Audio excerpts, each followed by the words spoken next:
Welcome to Real People, Real Matters. My name is Diana Tulchinsky, and this is my first guest, Lynn Miller, a fine artist. Lynn, please tell me about your experience in New York and your early childhood.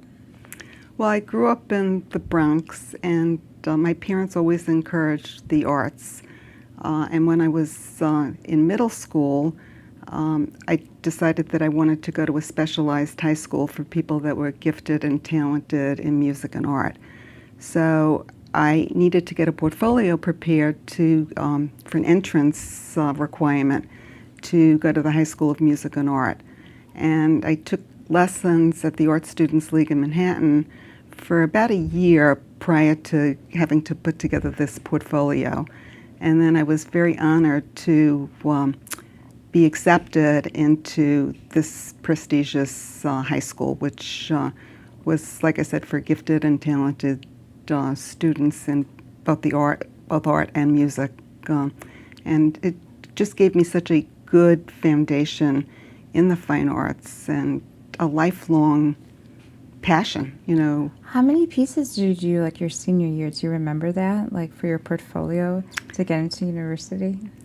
No, there was a requirement, and at the time I was doing pastels and watercolor and oils, and I had a little sample of each, and then as part of the process you had to take an entrance exam, which was academic, and then drawing requirements. I remember that I had 3 projects, and I was really nervous, and it was a big deal. So, well. Did your parents encourage you to go to art school, like for university after that? My parents, they were very, very kind people. They kind of saw that I had a passion for it, but they were also practical, and that was one of the reasons why I decided to go into art education, because originally I started out going for a Bachelor of Fine Arts, and it wasn't a practical choice because there aren't that many opportunities. Well, there are opportunities, but after my first year, I decided that I didn't have the temperament to be all day by myself in a loft creating art. Oh. That there was a social component and a nurturing component that I really was missing. So I decided to go into art education. It was a perfect fit because I didn't produce much art when I was teaching, and I had a young family because I had no time. Teaching takes 100% effort, and a family is a full-time job too. So between teaching and doing appropriate preparation, and then helping my own children with homework and everything else, it was kind of all I could do for a number of years. But then they grew up, and as they were getting older and had more interests, I started doing more making of art. I was wondering, when did you move from the New York coast to the Midwest? 1978. Oh, interesting. Yeah. And then, do you have a master's or an undergraduate? Yes, I have a master's in art education that I got from City University in New York, Queens College. And so how did you like the atmosphere, like versus from New York, which is mostly like a bohemian lifestyle, Soho, to the Midwest? Well, we moved to Long Island. I grew up in the city, but then we lived in suburban Long Island. And suburban Long Island, where I taught and where I lived, is pretty much like suburban Chicago. I mean, you go to a mall and all the stores are the same, the chain restaurants are the same. So my experience living in the city was wonderful because, at the time I could go any place and explore, because it was really safe at the time. I mean, I could go to the Village, and I could go to, I took the subway to get to the Art Students League. You could do whatever, and then I'd go ice skating in Central Park after I took my classes because it was right there. But, as an adult, I taught in a school district, a very nice school district, and lived in a nice community. And Chicago has a lake, and Long Island has a beach. And all of a sudden, your husband got a promotion, and so yeah, you guys went to the Midwest. Yeah. But I was wondering, basically in New York, Like, why didn't you become like a graphic designer, a commercial artist like your cousin? Like, what was the pull to go into art education? I like the teaching part. I mean, I like working with people. If you're a graphic designer, you do interface with other people because you are submitting a project and you have, but it's more working by yourself. And I like the nurturing part of teaching. I like instructing. I like seeing growth and progress with young people, and I guess the projects that I've chosen to do are projects of my own creation. And not that I haven't gotten commission work, I have, but as an adult. But if you're a graphic designer, you're really doing what somebody else wants you to do. Under the pressure of the client versus scoping out the young minds. Right. And so, when did you start teaching in Chicago?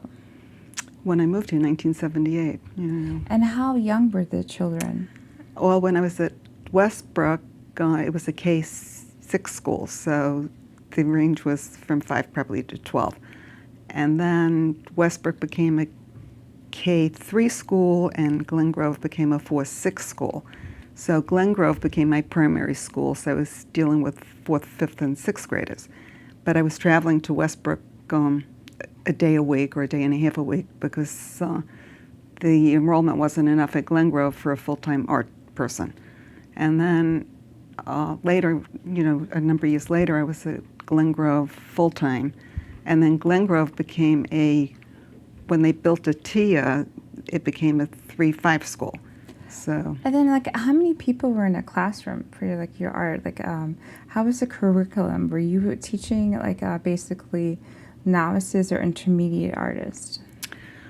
Well, with the 4th, 5th, and 6th graders, so 3, 4, 5, they had basic skills, and the district has the state has a curriculum, and the district has a curriculum that all of the art teachers wrote together, that followed state guidelines and made sure that all of the standards that the state set forth were, fulfilled.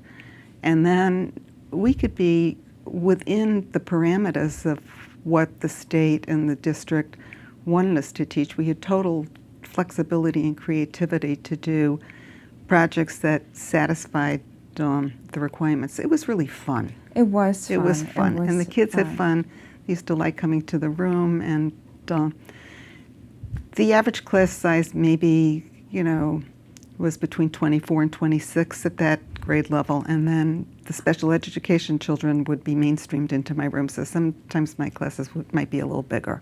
For the special education, where basically, do they help in their memory and cognizance? And then did you see the gifted artists go into better high schools or better careers? Or how does a young mind, special education, and even this art shape the cognitive development of someone young? It depends upon what their needs are. Special education runs the whole gamut. Between students that had some physical issues, and then children that might have had social emotional issues. For the most part, the Glenview Park District and the Glenview schools really prepare them to well-rounded careers, even as accountants. Oh yeah, yeah. I mean, I think it's Glenview is a wonderful place to raise a family. They have amazing schools and parks, and it was a great place to teach. And please tell me about your desserts series and the history behind that. Well, like I said, I always enjoyed,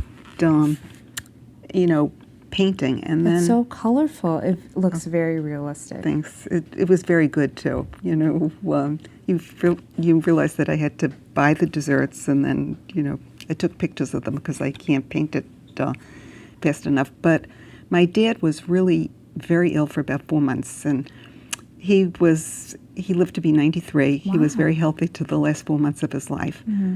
And he lived in Florida, and my husband and I really were the ones who were his primary support. So while he was so ill and after he passed, I just could not get back into painting. But my father loved desserts. Oh, yes. So yes, one day I lovely. said, I'm just going to see if I could really get involved with that. So I did, and I could get lost in it. And I did at least a dozen, maybe a dozen and a half desserts, and they take me a long time because I'm very meticulous. That's great detail. Yeah. Very, very realistic. Yeah. How long did this piece take you? It takes a long time, and it depends on, it'll take me a couple of weeks. I'll spend maybe 2 hours, 3 hours at a time. I try to paint most days, but not every day, and it depends on what else I have going on in my life. What is this technique? Is this pastel, It's pastel. and watercolor? No, or- this is just pastel. And I use soft pastels on sanded paper. That's my preference. And this is all pastel, but some of the landscapes I do that are looser than this will have a watercolor underwash. Oh, the underwash. Yeah.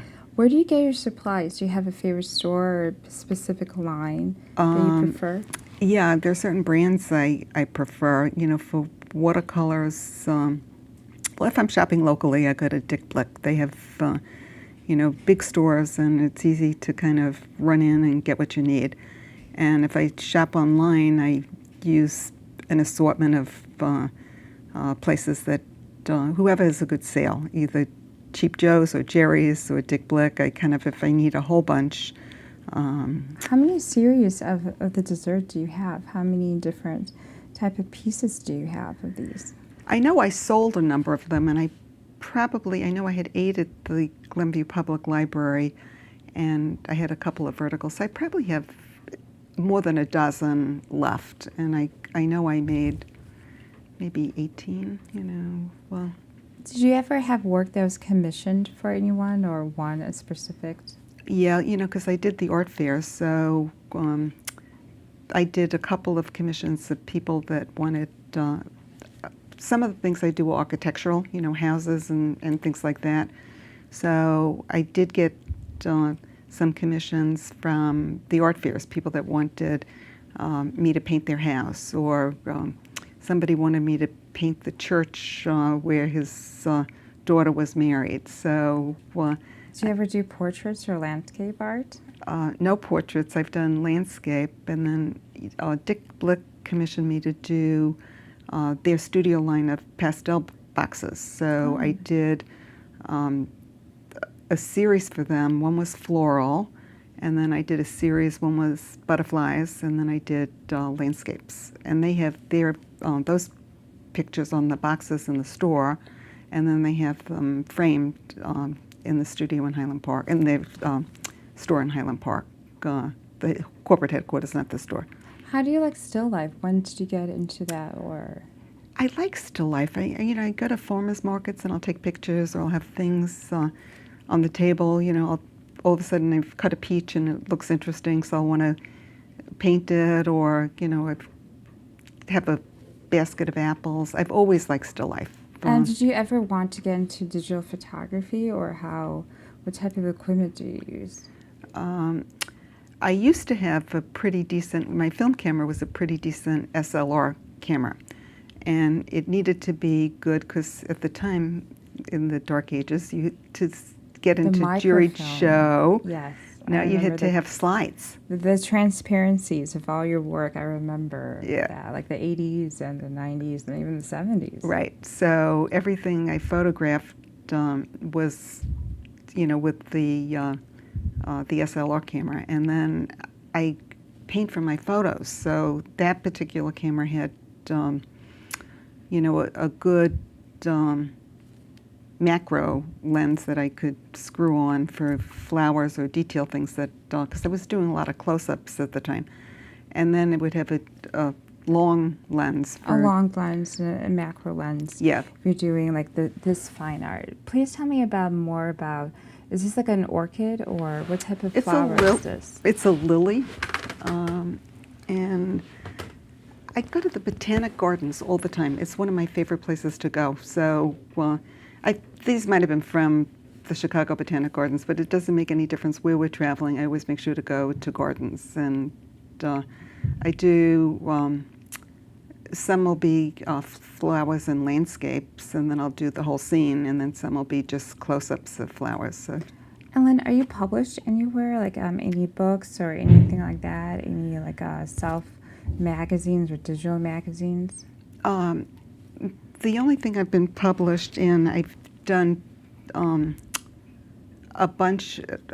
number of juried shows where they have a limited number of people that have gotten in. So I've done the Richardson. Oh, the Richardsons. One, and I did that for about 8 years, and Oh, the prestigious. Is it founded by Northern Trust Bank or? No, it's an art school, but this was just one of the. They took 3 and they take 100. So I was in the Richardson 100, and then there was I've done Paint the Parks, and they have a catalog, and then I've done Paint America, and I've been in that. I've gotten into the Audubon one, and they had the show at the Salmonundi Club in New York, but they published a calendar, not a calendar, yes. a book. An apple a day and getting to the, very clever. Yeah. Very clever. And there was another one, the radishes. So this, and it's by subject. So this particular one was all still life, but I've gotten into, they have landscape, they have still life, they have small works, this particular one. And then I've done some online competitions where it's, digital. I was selected as a finalist for the Bold Brush thing. Oh, so, yes. Yeah. Have you done anything with oil or watercolor or anything with ink before? Well, that's watercolor. I've done watercolors all my life. I've done some watercolor or ink. sumi, Japanese sumi, or no? I've used the Japanese ink sticks, Oh, though, yes. with watercolor. And, it's kind of fun, but no, I don't do any of this. The Japanese or that Chinese really brushwork. fascinates me, like the ink and the calligraphy. Yeah. And I was just wondering, what countries have you traveled and your inspiration? Well, we've traveled pretty much all through, Europe. We used to go fly and drive and just rent a car, and I love going to all the, the museums. It's always an inspiration. And tell me, how did your children react when you were going to retire and just make fine art? Well, my children are grown, so, they're busy with their own families and everything else. They were both married off, and I retired after that. Empty nest, yes. Yeah. And what countries did you travel with your husband in particular, like the Rockies, anywhere in Europe? Well, we just did a trip to the Canadian Rockies this June, and it was a wonderful trip, very beautiful. And then last year we went to Norway and did a cruise through the Norwegian fjords, which was nice.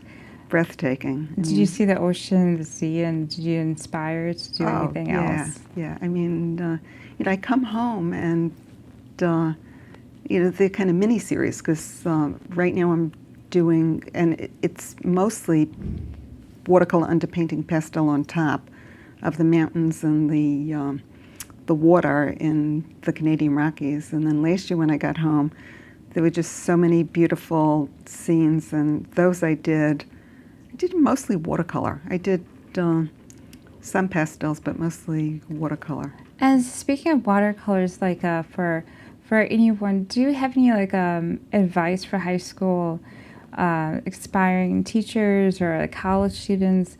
When should you go into art education versus the graphic, the commercial arts? Like, who's into that passion of teaching kids versus that pressure of building, and the clients and then the supplier, like building that artwork? When do you know it's for you? Sometimes you don't until you try it. Mm-hmm. I mean, always thought I would really enjoy teaching, and then,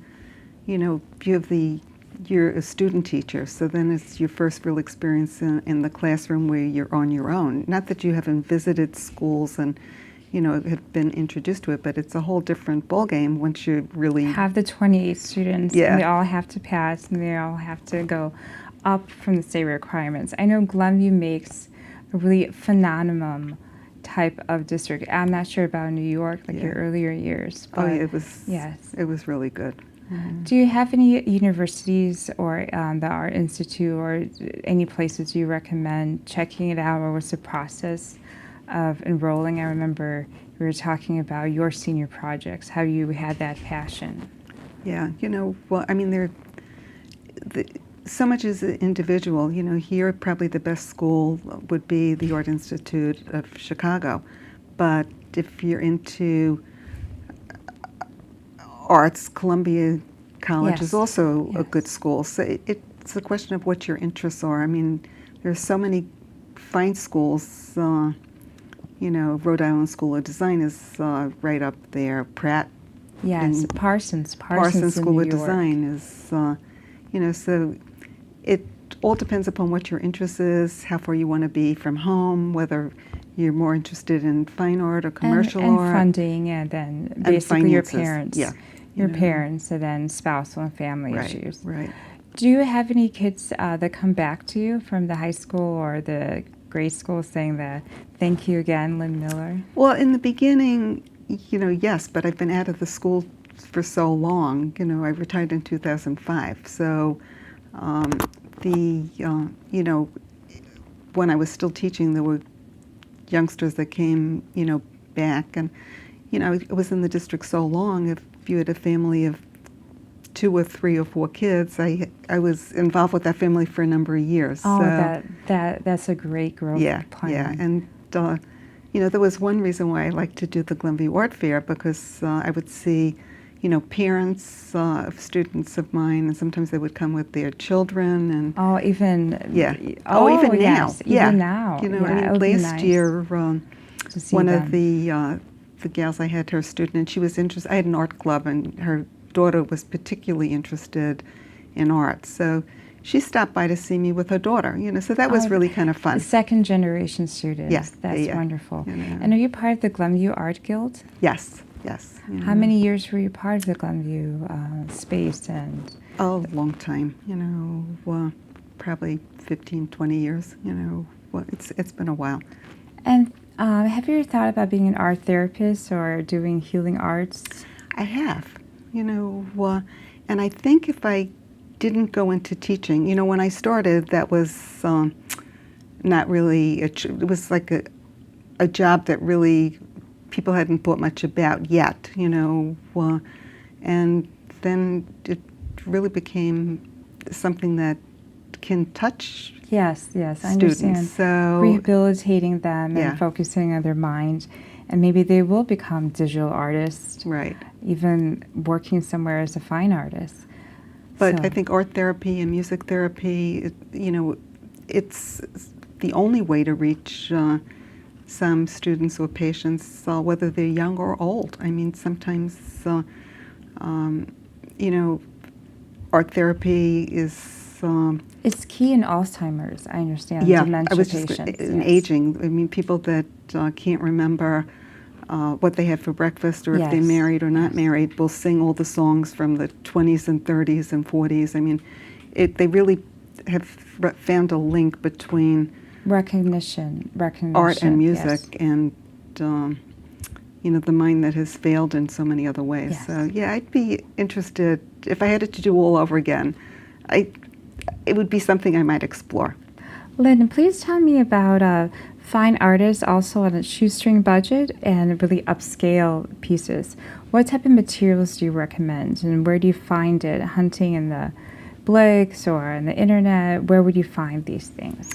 Well, it's really nice if you can go into a store. Blick has a great supply, and they run really good sales. But I would recommend, buying the best quality material that you can afford, because there's a big difference between student grade watercolors, for example, and fine art quality. So I would, in terms of watercolors, I like Winsor Newton, I like Daniel Smith, Holbein, Dick Blick has their own brand that's okay. So I would look to get decent paper. I like the Arches paper. It's a good quality paper, because if you don't have good materials, you can have the greatest drawing, but it won't work out too well.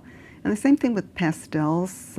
Everyone has a preference, and I happen to like the sanded paper. The sanded. I used to get Wallace paper, but they no longer make it, so I've been getting this UArt or Pastel Premier, which is sanded. And if you can afford no more than one set, the Rembrandt is a good medium Yes, set. I'm familiar with that. And then, as you can expand, I would try to have a range between the hardest pastels, like the new pastels, and then the softest pastels, like the Selenier or the Sennelier or Schmincke or Unison. I like those three brands, but it's a question of budget. And pastels, as long as you have, I think you can never have too many, but you expand over the course of time. But when I first started, because I was doing watercolor, and then I was taking a class, and somebody had done this watercolor underpainting and pastel on top, which I still am enjoying doing. I do that a lot. And I asked if I could, try pastel over the summer. And I asked, what do I need? She said, well, why don't you get just a 45 set of Rembrandt? So that's what I started with. Now what's left of the set is in Florida, because I'm trying to leave some supplies down there. And then I needed, more, so I got the new pastels, and then I needed some soft ones, and then I wanted some pencils. So you just kind of expand, but, between the hard and the soft and the medium, and, Thank you, Lynn. Thank You're you, Lynn, for this wonderful conversation about fine art. Well, thank you for having me. It was really so enjoyable, and I enjoyed being part of the conversation and talking about art. Thank you again for watching Real People, Real Matters. Please watch us again next time. This is Diana Tulchinsky with Lynn Miller.